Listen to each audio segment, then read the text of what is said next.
बलि कहता है नहीं, ऐसा तो नहीं है। गृहस्थ आश्रम तो सबसे उत्तम आश्रम बताया गया है, गृहस्थ जीवन सबसे उत्तम जीवन होता है। तो भगवान बोले अच्छा, खूब ज्ञान दे रहे हो, तो ये बताओ कि जब से सबसे अच्छा उत्तम जीवन होता है तो सबसे पहले दान बाद में देना, पहले मेरा विवाह करवा दो।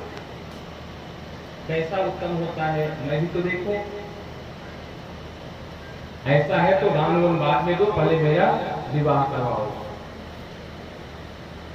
और भगवान क्या कहते हैं कि अच्छा ये बताओ राजन, मेरा विवाह करवाओगे तो अभी तो मैं अकेला हूँ, मेरे पास एक कमंडल है पीने के लिए पानी, और रहने के लिए मेरा छत्ता है, छत्ता को लगा लेता हूँ, कहीं भी पड़ा रहता हूँ। और जब मेरा विवाह करवाओगे, पंडिताइन आएगी तो पंडिताइन को रखूंगा कहाँ, छत्ते के नीचे तो नहीं रखूंगा। तो बलि कहता है आपके लिए बढ़िया सोने का महल बनवा दूंगा। बोले अच्छा, महल बनवा दोगे।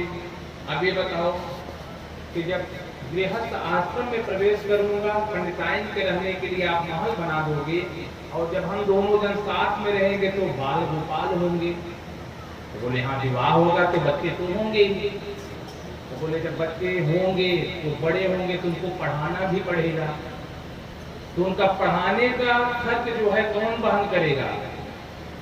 तो बलि कहता है कि जो हिरण्यकश्यपु विश्वविद्यालय है उसमें आपके बच्चों को पढ़ने के लिए निःशुल्क मैं घोषणा कर दूंगा, आप अपने बच्चों को हमारे विद्यालय में पढ़ाना। भगवान बोले अच्छा, बाल गोपाल एक दो थोड़ी होंगे, अच्छा भी हो सकते हैं, आप एक दो को फ्री करोगे, बाकी को कौन पढ़ाएगा। तो बोले दो चार हो चाहे 10-20 हो, जितने भी आपके बच्चे होंगे सबको फ्री में पढ़ाइए, अभी से घोषणा कर देता हूँ।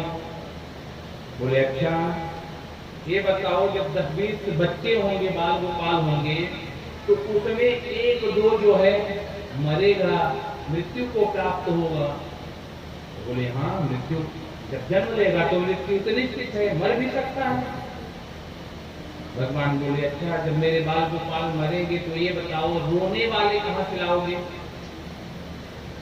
तो बोले महाराज बच्चे आपके मरेंगे, रोना आपको पड़ेगा, रोने वाले किराए पे थोड़ी आएंगे।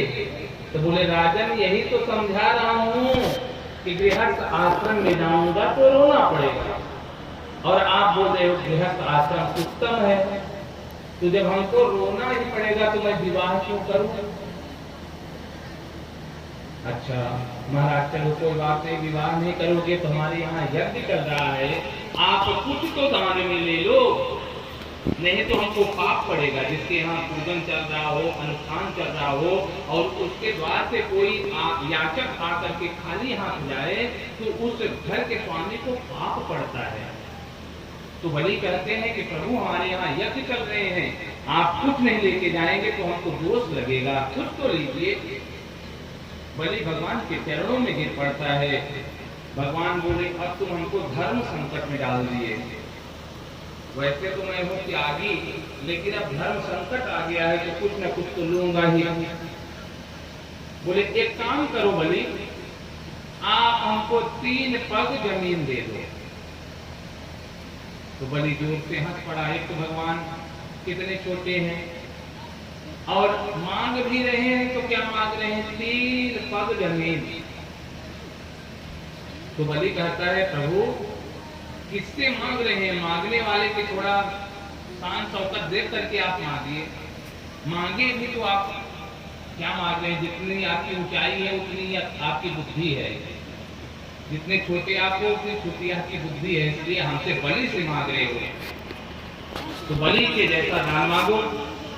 भगवान बोले बलि देना है तो 3 पग जमीन दे दो, और ज्यादा हमको कुछ नहीं चाहिए। बलि भगवान